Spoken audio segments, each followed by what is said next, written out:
Mga kwento ni Felmo.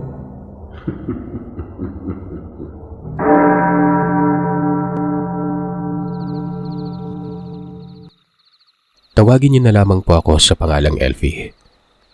Ang mga mababanggit dito mga personalidad, hindi nila mga totoong pangalan ang ginamit ko. Iniingatan ko yung reputasyon nila.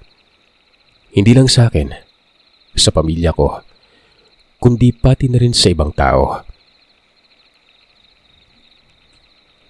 Meron akong kakambal, Sir Seth. At sa maniwala man kayo o sa hindi, hindi ito tao. Tama kayo nang narinig. Kapatid ko ito. At kasabay yon sa pagkapanganak sa akin. Nangyari ito dekada 80 sa amin doon sa bukiran ng Dumaguete. Bali malapit na ito sa Valencia. Pinagbubuntis pa lamang ako ng nanay Alina noon. May kakaibang nararamdaman na siya sa katawan.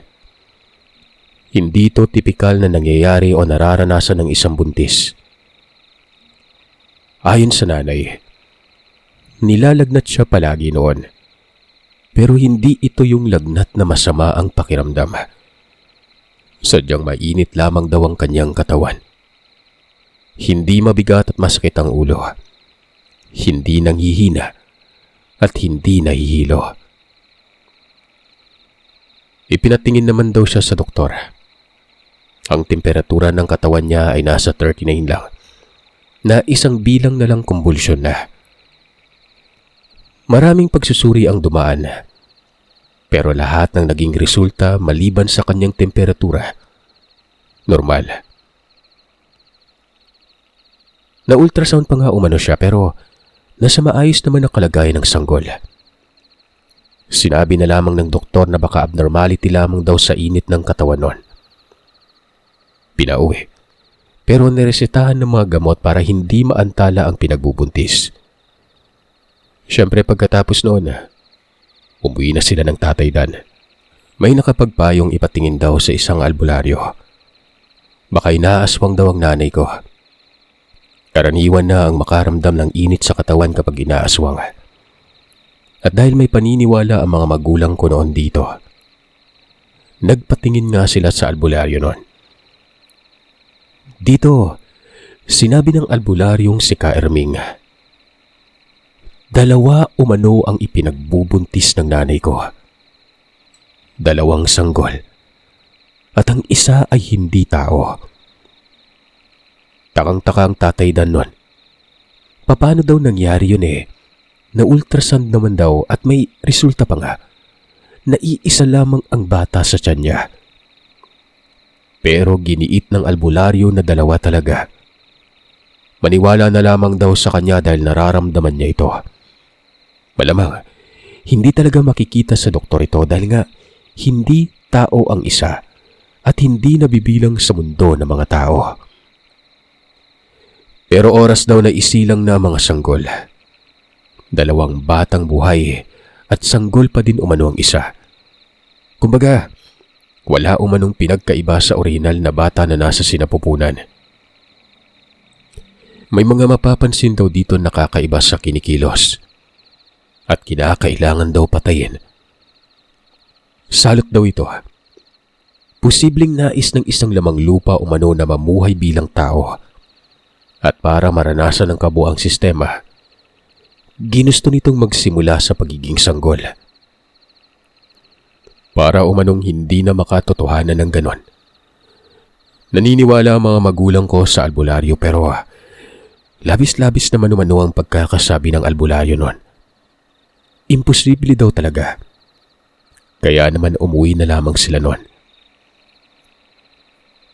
Dumating ang isang pagkakataon. Sumakit daw ng gusto ang tiyan ng nanay Alina. Dinudugo na siya na animoy manganganak. Samantalang hindi pa naman niya kabuanan.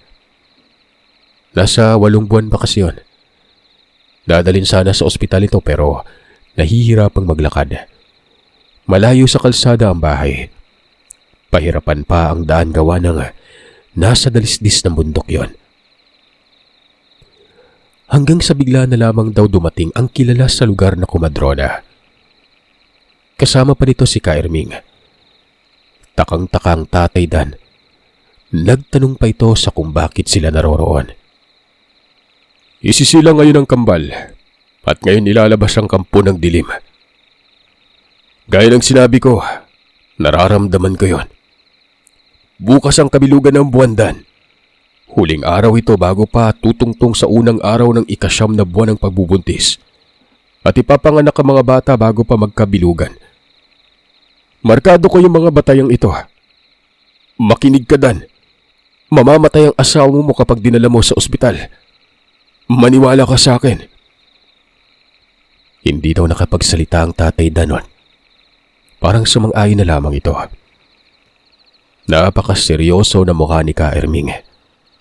Sumabat pa ang kumadrona na kailangang maasikaso sa lalong madaling panahon bago pa may mangyaring masama sa nanay ko. Walang ano-anong pinaanak nga ang Nanay Alena. Sa silid lang.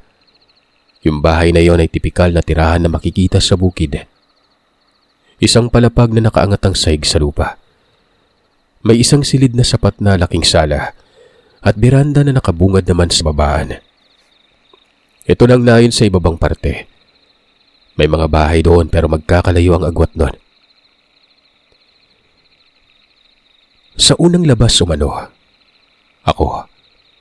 Pero may laman pa daw noon ang tiyan. Parang hindi daw umupa ang umbok ng tiyan ng nanay. Matigas pa ito. At ganun na ganun pa rin ang postura. Nililin lang kayo ng malignong ito. Isa lang ang nilalaman. Pero dalawa pala sila. Huwag kayong mag-alala. Kung gaano kalusog ang maligno, ganon din kalusog ang isang bata. Mabubuhay siya kahit kulang sa buwan. May laman pa nga Kairming. Ano bang gagawin? Dederechuin mo na lang ba? Papatayin ka agad kapag nailabas na? Sabat ni Joy, yung kumadrona. Wika naman ni Kairming. Titingnan niya muna daw. Tensyonado na si tatay nun. Unang anak nila ito. Unang anak nila ako at ang kakambal ko. Hanggang sa lumabas na daw ang isa. Sa maniwala man kayo at sa hindi. Sanggol lang din yon. Kamukhang kamukha ko talaga. Natulala si Kairming. Namumblema ito. Hanggang sa nagsalita ito na ayon sa matanda. Nawala umano ang presensya ng maligno. Hindi niya alam kung alin sa amin ng kakambal ko ang totoo at hindi nun. Naku, yari na. Markado ko ang lahat pero nakahanda din pala ang lahat mula sa maligno. Sobrang galing mangling lang. Pero kailangang patayin. Kung pwede, dalawa na lang ang patayin. Ano dalawa? Nahihibang ka na ba? Hindi ako papayag Kairming. Magkakamatayan tayo dito kapag ginalaw niyo yung dalawang bata. Sa tingin ko maayos naman. Kung maligno man ang isa sa kanila, tao naman yung itsura eh. Aakuin ko yung responsibilidad. Saka na lang sa paglaki, alamin kung alin sa kanilang dalawa. Nagkatitigan daw ang kumadrona noon at ang albularyo sa sinabi ni tatay. Hindi nagtagal ay tumango si Kairming. Inorasyonan kaming dalawa. Ginawan ng harang ang mga ito. Ayon kay Kairming, nawala ang presensya ng maligno at duda siya na hindi pa sumasanib ang maligno sa isa sa mga bata. Baka ang presensyang naramdaman niya, proteksyon lang yon para mapalaki talaga sa tiyan ng maayos. Sana totoo ako ng hinala. Itong hinarang ko ay hindi makakapasok sa kanilang kaluluwa ng maligno. Palaki niyo yung mga bata. Dadalaw ako lagi dito. Aalamin ko kung alin sa kanila ang may kakaibang mga kinikilos sa oras na magkaroon na ng kamalayan at pag-iisip. Sana naman wala na lang. Sana naman hindi masakop ng maligno ang isa. So bali ayun na nga. Walang nangyari. Tuwang-tuwa si tatay. Parang gusto pa nga umano niyang magpasalamat doon dahil ginawang dalawa ang anak niya. Parehas na parehas kami.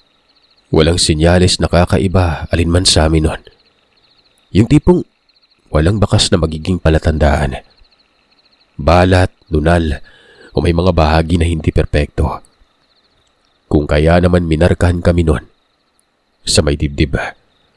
Dalawang markang magkakaiba pero ang tawag dito, selyo ni Solomon. Selyo sa ritual na magsisilbing proteksyon umano sa amin bukod sa orasyon na dinasal ni Ka Erming. Maraming mga taon ang lumipas. Nag-edad kami ng 8 taong gulang. Itong kapatid ko ay pangalanan na lamang nating Rafi. Ako si Elfie, siya si Rafi. Wala pa akong alam noon na ito nga ay may nakakugli sa amin ng kapatid ko. Mangmang pa kaming dalawa. Ni hindi ko nga alam kung alin sa amin ang naiiba. Wala talaga. As in blanco. Pero sa kabila ng lahat ay mahal na mahal kami ng mga magulang namin. Nasa grade 1 kami noon. Dekada 90 na ito. Bagamat kambal na parang nananalamin lang kami sa isa't isa, magkakaiba ang ugali namin ni Rafi. Tahimik ako, habang si Rafi naman sobrang ingay. Pilyo. Sobrang pilyo talaga at takbo na lamang ito ng takbo kapag nakawala na sa bahay. Kung saan-saan gumagala. Hindi naman sa malayo. Nasa paligid lang pero mahirap hagilapin. Nakakalaro ko siya. Pero kapag nawawala, natatakot ako. Tinatakot niya ako. Lagi na nga lang akong umiiyak nun. Makikipaghabulan ba naman tapos ako na lang ang laging taya. Kapwa naman kami mabibilis tumakbo pero magaling siya magtago. Mamamalayan ko na lamang na nasa likod na pala ito. At gugulantangin talaga ako nun. Kaya nga nasasapak ko talaga siya nun pero hindi naman sumusukol. Umiiyak yun at nagsusumbong sa Tatay Dan. Kay tatay siya lumalapit habang ako kay nanay. Kapag tinatawag na ako, sa nanay ako tumatakbo. Minsan ay nag-aaway na nga lang ang mga magulang namin dahil sa aming dalawa. Hindi ko alam kung bakit parang pinagbukod kami. Gusto kasi ni tatay si Rafi kasi nga sobrang pilyo at nakakatuwa siya. Ako naman tampuhin kaya si nanay ang lagi kong kausap. Etong si Ka Erming, kapag napapadalaw, minsan natutuwa. Minsan naman parang kakain ng tao. Kung makatitig sa amin ito ay para bang galit na galit.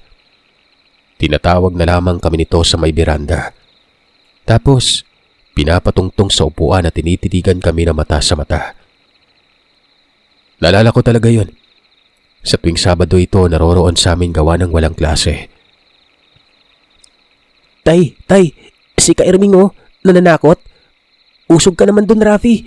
Sige ka, susuntukin ko mukha mo. Wag na wag kayong gagalaw. Tinitingnan ko lang kung pwede na ba kayong tuliin Ano na Dan? May kakaiba ba sa kanila? Wala naman po. Normal Itsisimba nga namin Nagsisimba kami. Wala namang reaksyon. Mabuti naman.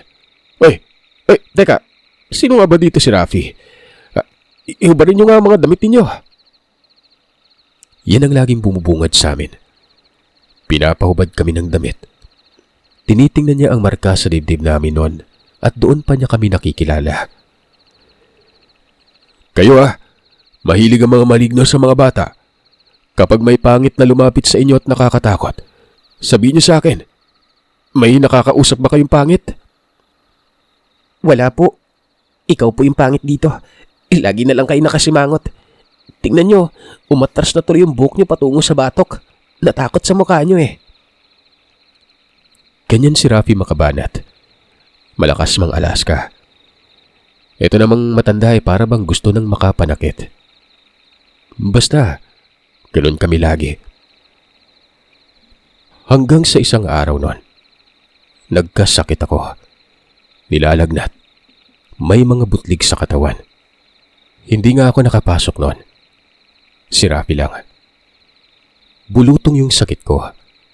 Hindi naman ganon karami pero iba ang tama nito kapag bagong pasok sa katawan.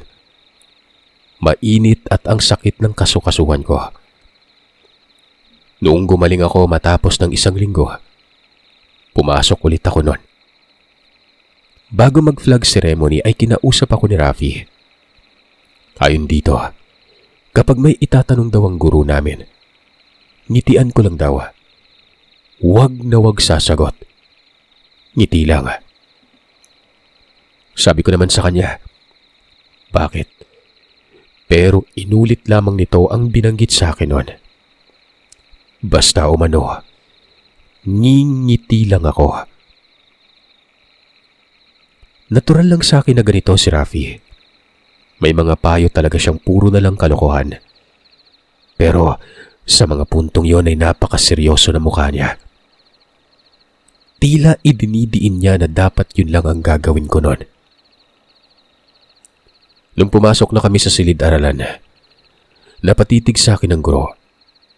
Tinawag ako. Nagsenyas naman ng kindat sa akin si Rafi. Naintindihan ko yon. Nagtanong yung guru namin na si Sir Carlo at ang sabi ay ba't parang bumagsak umano ang katawan ko samantalang kahapon naman umano, napakasigla ko noon. Tapos may mga pilat daw akong maliliit sa katawan. Napakunot ako noon. Biglang sumabat si Rafi. Sabi nito, nakagat lang daw ng langgam. Takang-taka ko. Sasagutin ko sana sa kung anong totoong nangyari kaso kinurot naman ni Rafi itong umbok ng puwet ko. Kaya naman ngumiti na lamang ako noon at nagtungo na sa upuan ko. Hindi kami nagkakatabi ni Rafi. May isang estudyanteng namamagitan sa amin at 2 sila. Dati magkakatabi kami pero nalilito ang guru namin. Lalo na ang gupit namin. Lagi kaming semi-kalbo o hindi naman kaya yung taklob suka. Alam niyo yung gupit na yun, di ba?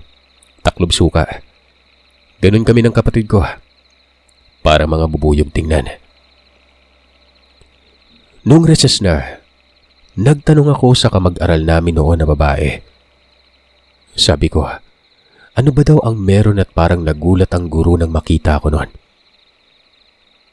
Itong tinanong kong babae ay pamangkin ito ng guru namin. Sobra akong nagtaka. Dahil ang sabi nito, tama naman daw ang guru namin noon. Iba daw ang postura ko kahapon. Sobrang sigla at palangiti pa. Tapos ng mga sandaling yun, maputla daw ako ng konti at parang walang ligo. Sabi ko naman ay hindi ako pumasok ng 1 linggo. Si Rafi lang ang nautusan na ihatid ang excuse letter ko pero ang sabi ng kaklase ko, huwag daw akong magbibiro gawa ng hindi naman daw ako lumiban. Kambal pa rin umano ang nakita nila at hindi nag-iisa nun. Gulong-gulo ako nun. Paano nangyari ito? Pagka-uwian na, nagtanong ako kay Rafi.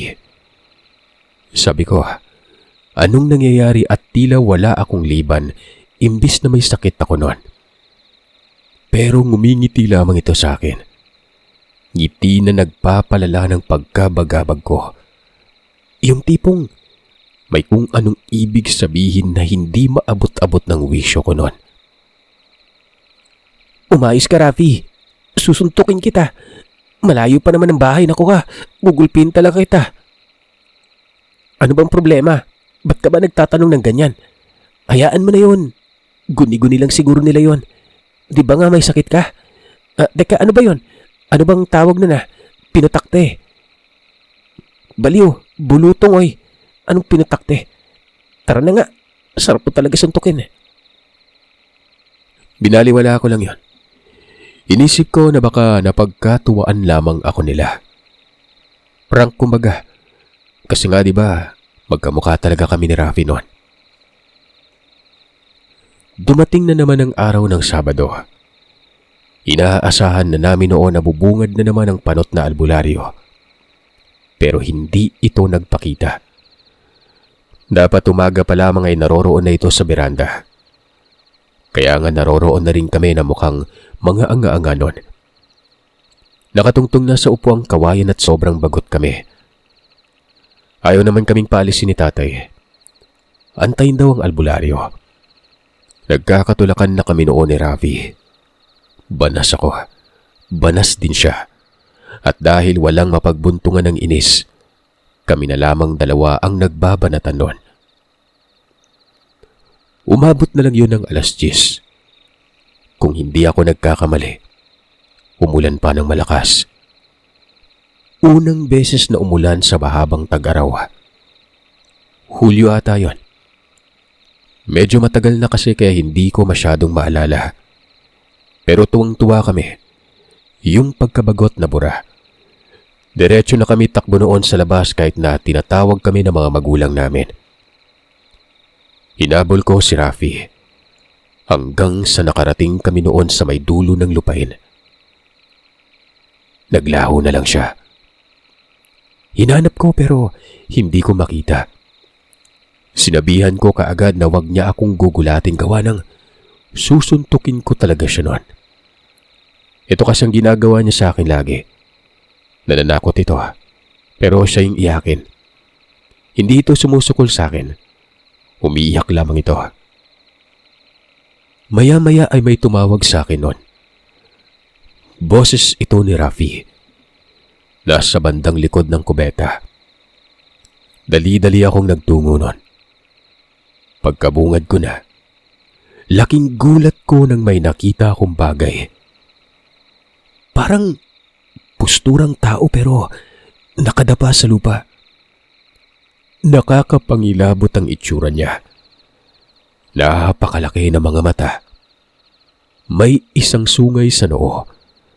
At ang laki ng bibig na may matutulis na mga ngipin nun. Napakapangit nito at nakakatakot. Kulay pula na sobrang kinis ang balat niya. Nagbabaga sa kapulahan ng katawan na may maitim na dibdib nun. Galing sa kanya ang boses ng kapatid ko.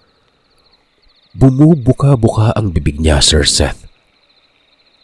Dahan-dahan akong umatras pero umaabante ito ng lakad. Hanggang sa lumingon ako noon sa kung saan ako tatakbo. Pero pagbalik ko ng tingin sa nilalang na yon, wala na ito doon. Hinagilap ko siya sa paligid pero bigla naman akong napalundag nang may tumapik ng malakas sa balikat ko. Napaiyak talaga ako nun. Naglulupasay sa may lupa. Nagkaputik-putik. Nakapikit ang mga mata ko habang iwinawas-iwas sa mga kamay. Pero muli na namang may tumapik at ang kasunod noon ang agikik ng tawa ni Rafi. Sa pagangat ko ng tingin ko, nasa gilid ko siya at ang laki ng bibig sa kakatawa. Walang ano-anong tumayo ako. Sinuntok ko siya noon. Sabi ko, wag na wag niya akong gugulatin ulit. Tumakbo yun ng mabilis sa bahay at isinumbong na naman ako sa tatay. Pero kung dati ay pumapanig sa kanya ito, ngayon, pinalo sa may puwet. Tinawag din ako ng tatay noon at alam ko na mangyayari. Hindi ako lumapit. Mabilis akong umikot sa likod at hinanap ko si nanay. Pero nakabantay pala ito sa may pintuan ng kusina. Nahawakan ako sa may damit ko. Hinablot pakit ng bahay noon. Pinagpapalo kaming dalawa noon. Napakatigas na ng ulo namin. Unang bagsak ng ulan daw. May sakit umanong dala yon. Kanina pa sila nagsisisigaw. Katatawag sa akin pero hindi daw namin sila pinapansin. Nakamukmuk kaming dalawa sa may kusina. Kaliwat kanan ng sermon. Ito namang si Rafi. Usog ng usog sa akin. Gawa ng si tatay ay may dala ng 4 na pirasong walis tingting. Idadamay pa ako nito. Kinagabihan, kinuwento ko sa kanila na may nakita akong napakapangit na nilalang sa may likod ng kubeta. Dagdag ko ay parang impacto ang mukha nito. Basta ganun. Malaki din ang mga kamay at paa niya. Nawala po yun bigla pero ginulat naman ako ni Rafi kaya nasuntok ko siya sa mukha. Nagkatitigan ang mga magulang namin. Napakatahimik nilang dalawa. Naroroon kami noon sa may sala. Sa papag nakaupo. Habang itong si nanay at tatay nasa harapan namin nakatayo. Walang ano-ano'y nagsalita ang tatay nun. Tinanong nito si Rafi sa kung saan siya nagpunta noong nawala siya nun. Ayon naman dito, doon lang daw sa taniman ng ampalaya. Nakita niya daw ako noon na nasa may likod ng kubeta. Sigurado ka ba? Huwag ka magsisinungaling ah. San ka banda nung nawala ka? Doon nga sa may maraming ampalaya tay. Tumitilagsik naman ang laway nyo. Kulit nyo naman tay. Nakita ko nga si Elfie. Umiiyak siya sa may putikan tapos lumapit ako. Tinapik ko lang naman siya pero bigla akong sinuntok. Tumango si tatay kay Nanay Alena. Tapos nagtungo sila sa beranda at nag-usap. Maya-maya ay umalis ang tatay. Nagtanong ako kung saan pupunta. Gabi na kasi yon. Ang sabi naman ng nanay ay may pupuntahan lang. Huwag na huwag daw kaming tatayo sa kinauupuan namin hanggat hindi bumabalik ang tatay nun. Gabing-gabi na nang dumating ito. Kasama si Mang Erming. Nakayuko lang kami nun. Walang kibo. Basta dumadating ang panot na ito ay hindi kami pinagsasalita. Ito lang din ang pagkakataon na sobrang istrikto ng mga magulang namin. Kasi nga, sa ibang mga araw, malaya naman kami ni Rafi. Para kami mga sundalo, pagsabing tayo, tayo kagad kami. May paglundag pa na animoy naguunahan. Inamoy-amoy kami nitong matandang ito. Mabaho siya. Amoy tuba pa at masangsang. Sumambulat talaga sa amin ang bantot ng kilikili niya. Usog ka naman doon, Elfie. Ang baho niya eh. Umusog naman ako. Maya-maya lang ay pinagtatatanong na kami na para bang investigador. Partikular ito sa nilalang na nakita ko. Unang tinanong si Rafi pero habang nangyayari ito, nakatitig naman sa akin ang matanda. Sabi ni Rafi, ako daw ang nakakita. Inamin ko yon. Dagdag ko'y nakarinig kasi ako ng boses na kapareha ng boses ni Rafi. Tapos kulay pula na napakapangit na may sungay sa noo. Sa gitna ito ng noo at nag-iisa lamang ang sungay na yon.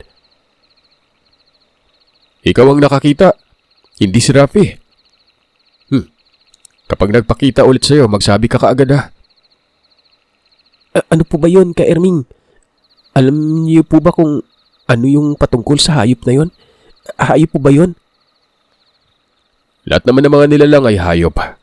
May pagkakahanay nga lang ang mga ito. Ikaw hayop ka din naman eh. Pero nabibilang ka sa mga tao. Basta sundin mo ang ipinag-uutos ko sa'yo ha. Maging sa'yo din, Rafi. Yuyuko-yuko ka pa dyan at tumatawa. May nakakatawa ba sa sinabi ko? Dan, alam mo na yung gagawin ha.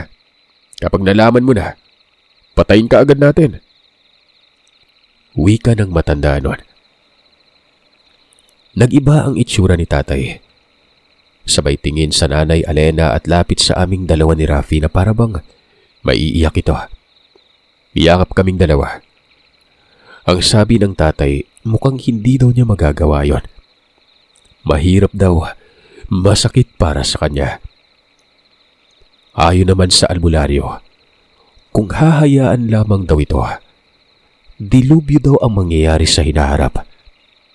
Isusugal ba daw ni tatay ang marami sa iisa nun? Gulong-gulo ako nun. Hindi ko maintindihan ang mga sinasabi nila. Nagtanong ako pero hindi nagsalita si tatay. Yumakap lamang ito lalo sa amin ng mahigpit. Tapos ay narinig ko ang pagmumuni-muni niya.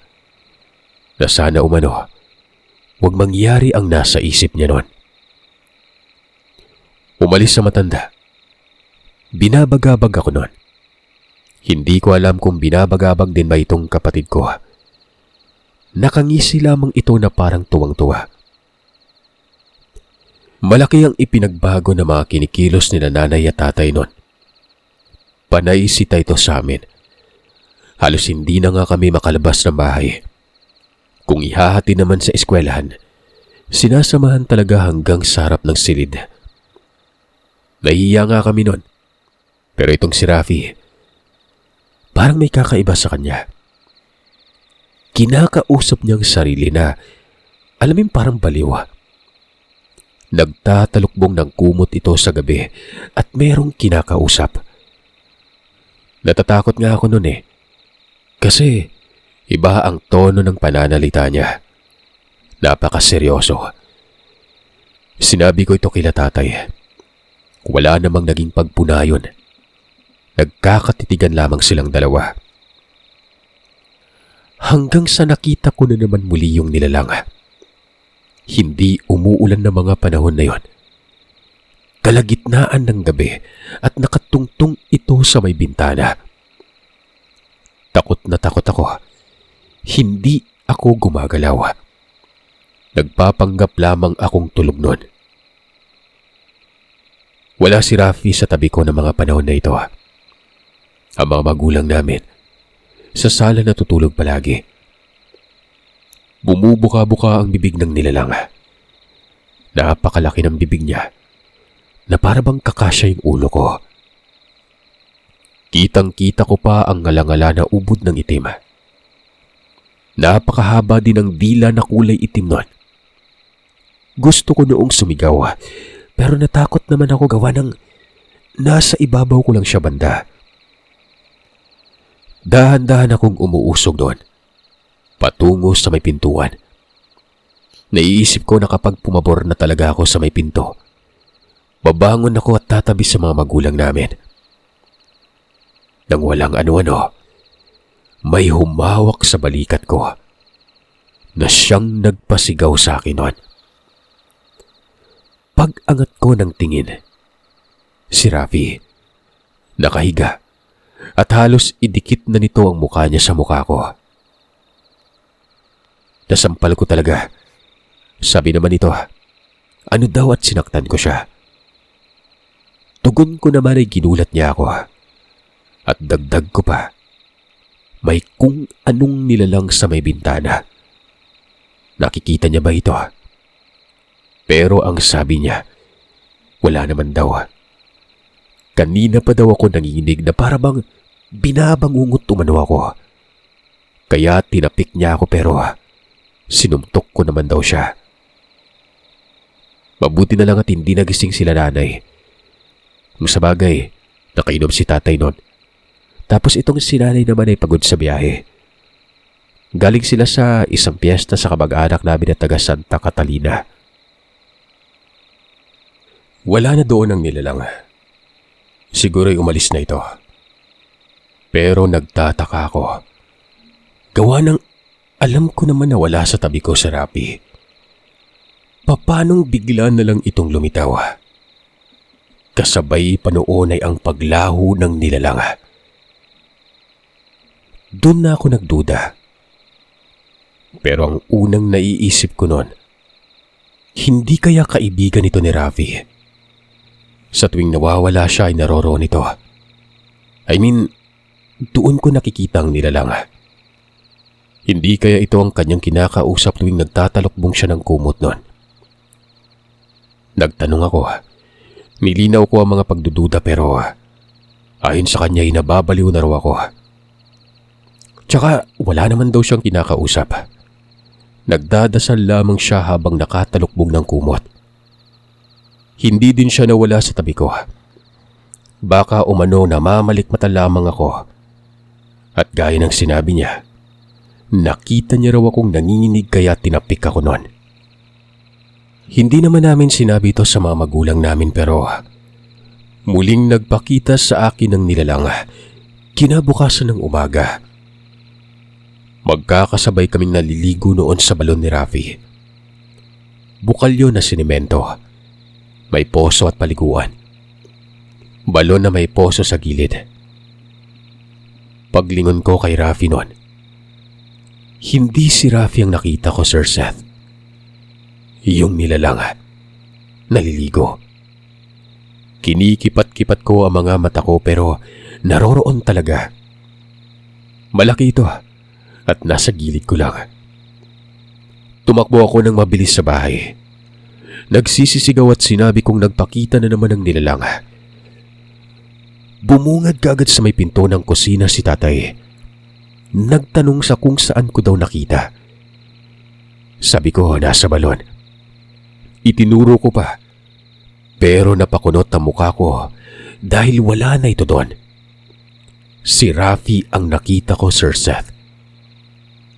Sinabi ko kay tatay na wala si Rafi kanina. Na yung nilalang talagang nakita ko sa lugar na yon.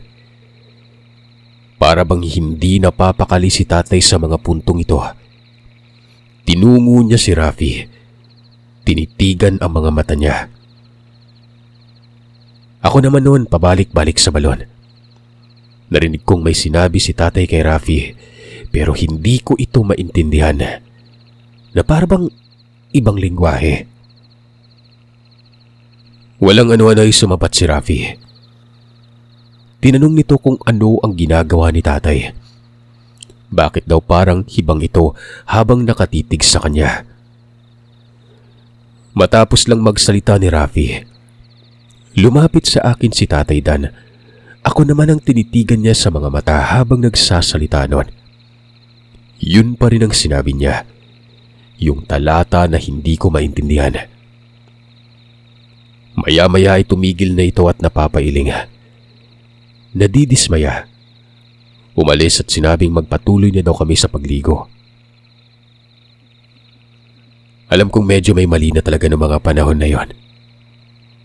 May mga nakikita ko pero walang malinaw na paliwanag.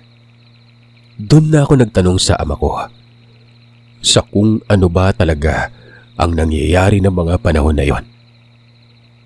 Bakit parang iba kami kumpara sa mga bata noon?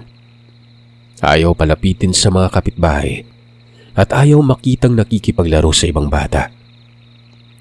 Oo, at malaya naman kami pero sa usaping pakikitungo parang may kakaiba talaga. Sabi pa nga noon ni Rafi, tama daw ang tanong ko. Ito yung mga panahong kumakain na kami ng agahan. Hindi nagsasalita si nanay, pati si tatay. Umalis pa ito at nagtungo sa beranda. Pero bago mangyari yun ay nakita ko talaga na lumuha ang mga mata niya. Parang maiiyak noon. Nay, ano po ba talaga? Kung noon ayos lang, ngayon po hindi na eh. May nararamdaman namin ni Rafi yung kaibahan namin. Tapos may nagpapakita pa. Na wala man lang kaming alam sa kung ano yun. Ay naman kay Nanay Alena, hindi pa daw napapanahon para malaman namin ang lahat. Baka daw magbago kami nun. Huwag daw mag-alala dahil para din sa amin ito. Kung may kaibahan man umano na pakiramdam namin, katumbas naman ito ay ang sobra-sobrang pagmamahal nilang dalawa. Matapos magsalita ni nanay ay nagtungo yun sa may veranda.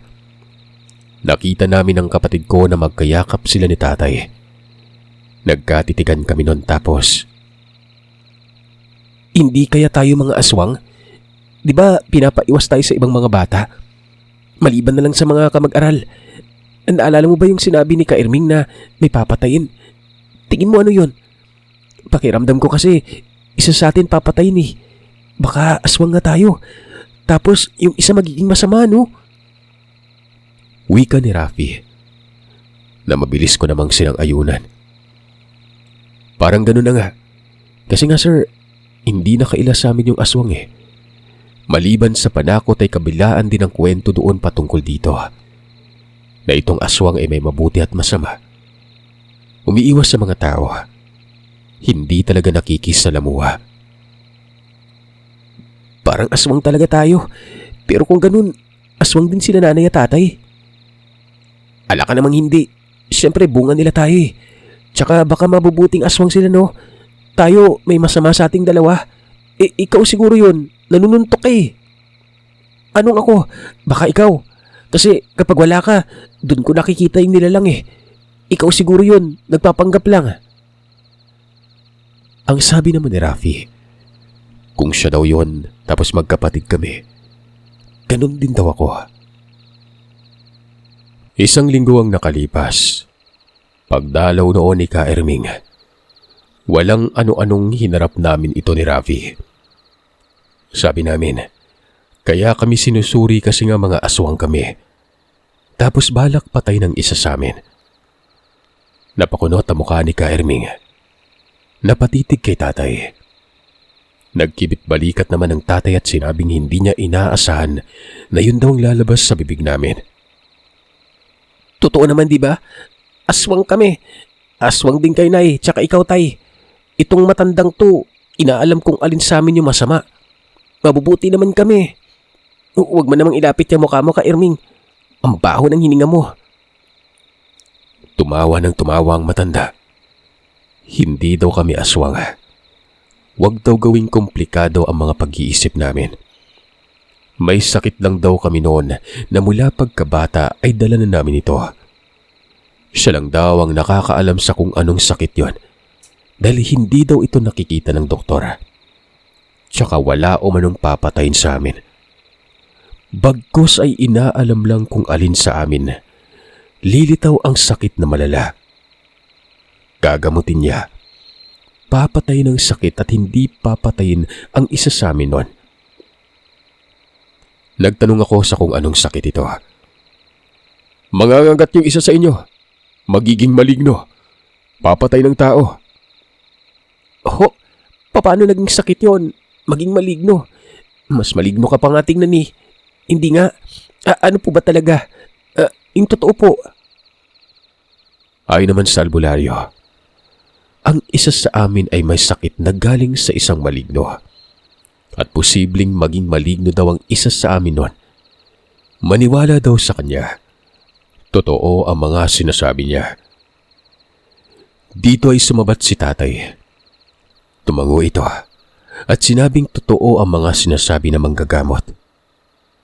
Pinaniwala talaga kami noon. Maging si nanay nagsalita. Yun daw ang dahilan kung bakit marami silang abiso.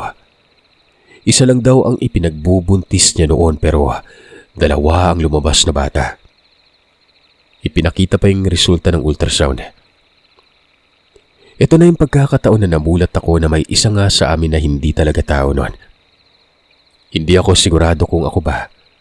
At aminado din ako noon na hindi ako sigurado kung ang kapatid ko. Napaka-inosente na mukha niya. Alam ko din na parehas lang kami ng nilalaman ng isip noon.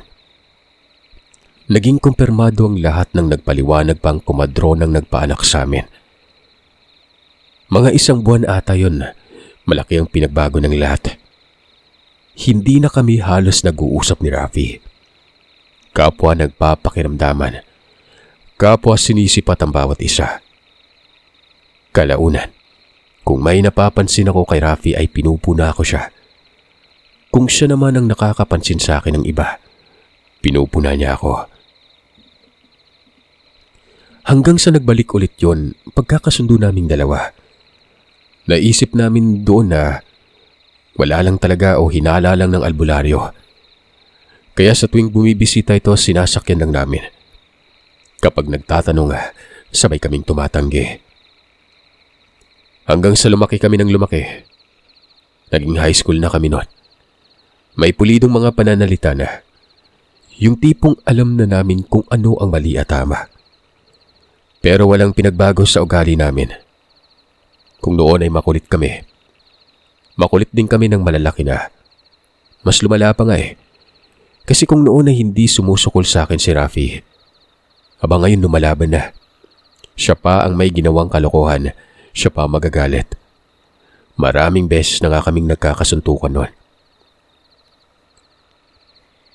Habang lumalaki kami, ganun pa rin si Ka Erming. Kada Sabado ay naroroon ito sa bahay. Walang patid. Natigil na lamang ito nung nag 4th year high school na kami. Pumanaw ang matanda, Sir Seth. Sakit sa atay ang ikinamatay niya. Malakas kasing uminom ng alak. Itong si tatay ay may nilapitang isang manggagamot na para bang ipinalit niya kay Ka-Arming. Babae na tingin ko ay nasa edad 18 taong gulang ito. Maganda siya sa mga mata ko. Yung tipong napakasimple lang niya. Ganun pa rin ito. Tinititigan kaming dalawa. Matik, alam na namin ang deskartehan noon. Tinutukso ko pa nga si Rafi noon kasi nga nabibighani daw siya dito. Malakas man yansing itong kapatid ko. Ang utak at magaling dumeskarte. Sa natatandaan ko noon ay linggo ng wika. May sinalihan akong pagtatanghal. Etong kapatid ko ay wala. Wala kasing hilig ito sa pakikilahok sa anumang mga aktibidad sa eskwelahan.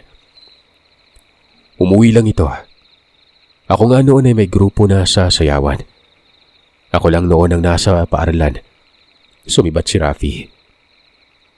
Habang nagtatanghal kami noon sa stage, napahinto ako sa ginagawa ko. Nanigas ang katawan ko dahil nasilayan ko na naman ang nilalang. Nasa unahan lang ito. Nasa labas ng bakod na bakal. Na kung saan naman may mga puno ng saging ang naroroon. Nakangisi ito. Parang tuwang-tuwa. Sinisita ako ng mga kasama ko noon gawa ng hindi na daw ako sumasayaw. Napilitan ako noong bumalik sa pagtatanghal kahit takot na takot ako. Alam niyo ba kung bakit natatakot ako, Sir Seth? Mabilis na sumagi sa isip ko na baka ako ang maligno. Siyempre wala si Rafi doon eh. Kaya nabahala talaga ako noon. Sa akin lang kasi nagpapakita ang nilalang. Balisa akong sumasayaw. Walang gana at para bang gusto kong umalis noon pero tiniis ko ang lahat. Hanggang sa natapos yon. At itong nilalang ay naroroon pa rin. Nakatitig sa akin at nakangisi.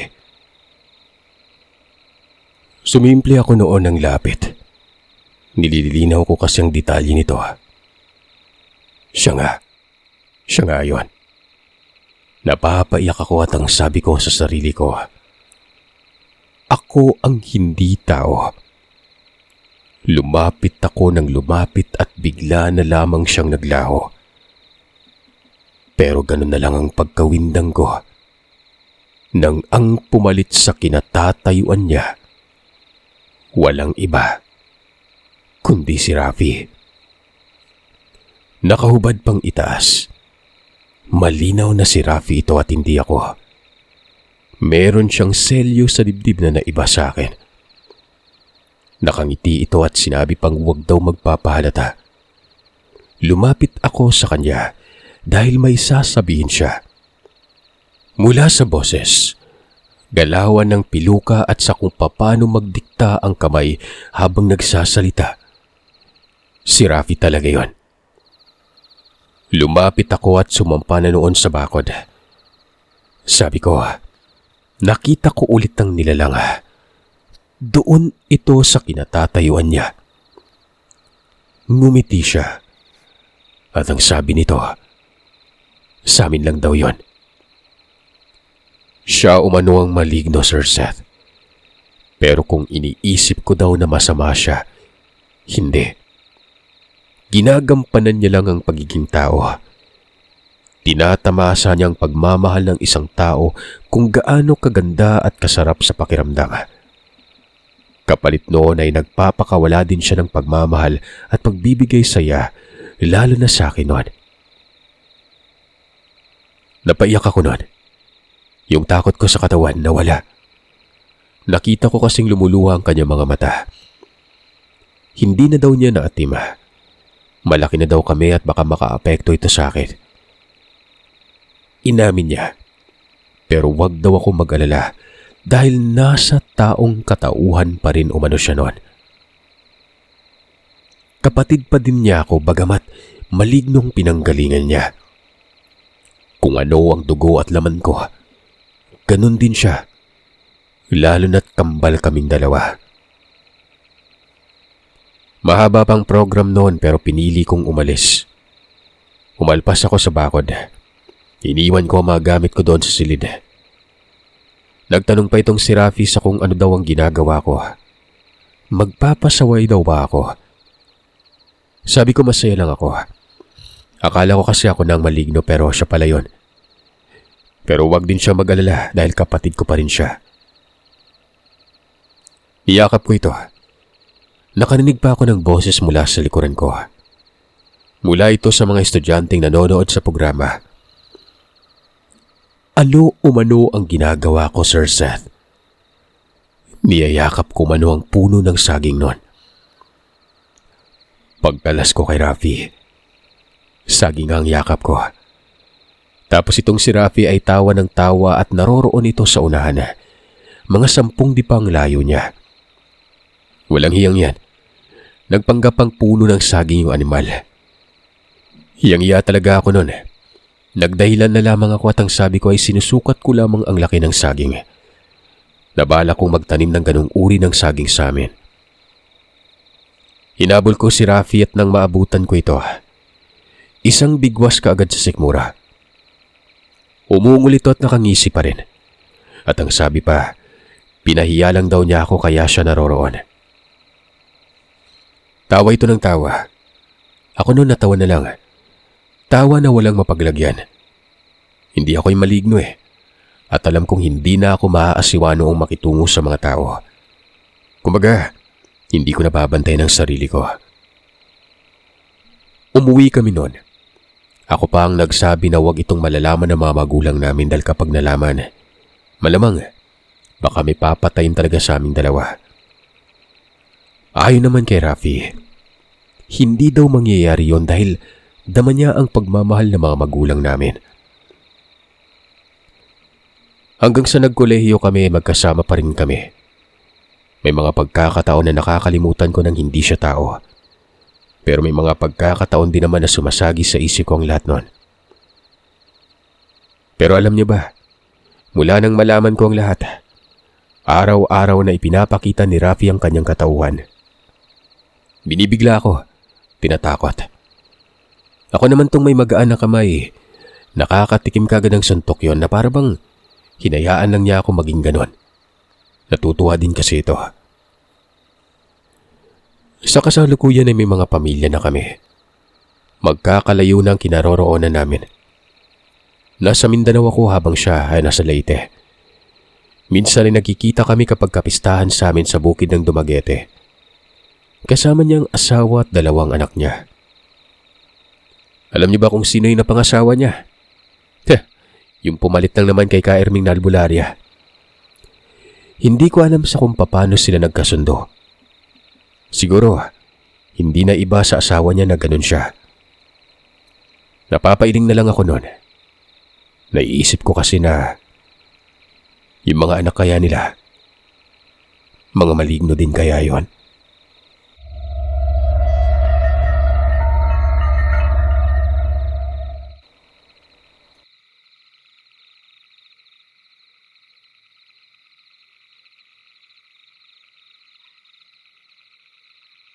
Maraming salamat mga kagiliw sa pakikinig. Ako naman tayo sa shoutout request.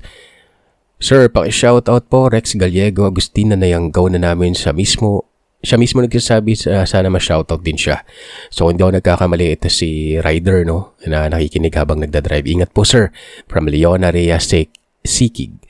Sir, pa-shoutout LA Mohar from San Mateo Rizal. 1 year na akong silent listener. Nag-start ako makinig dahil sa anxiety ko, hindi ako makatulog. Gusto kong nakikinig sa mga story mo. From Mohar Ayale. Thank you po. Sir, pabati po sana ako, silent listener from Darong, Davao del Sur na kasalukuyang nag-work abroad dito sa Riyadh, Saudi Arabia. At sa mga anak ko nasa Darong sila Shane, Zian at Ersa. Ingat kayo lagi mga anak ko at sa Diyosawa kong si John Vincent. I love you always, baby. Ingat ka lagi dyan sa work. Salamat din sa set kung mabasa mo ito from Kakay. Sir, pa-shoutout po Pau Pau, JP, Johnny at Toto from Polvera. Harduar. Agusan del Sur. Inaabangan po namin palagi yung kay Roberto from Pau Pau. Sir, tagal na din po nung huling pa-shoutout namin. Your story makes our family feel together even we're far apart. Kahit medyo pressured sa work, kapag ikaw na pinapakinggan ko sa pagtulog ko, nakakalmang nerves ko kahit papano. Next, ang family na love ko ay ang family na love ko at ang mga kwento mo.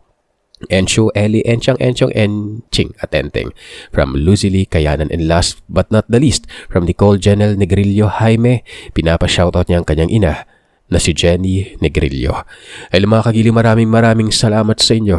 Happy weekend po sa inyong lahat.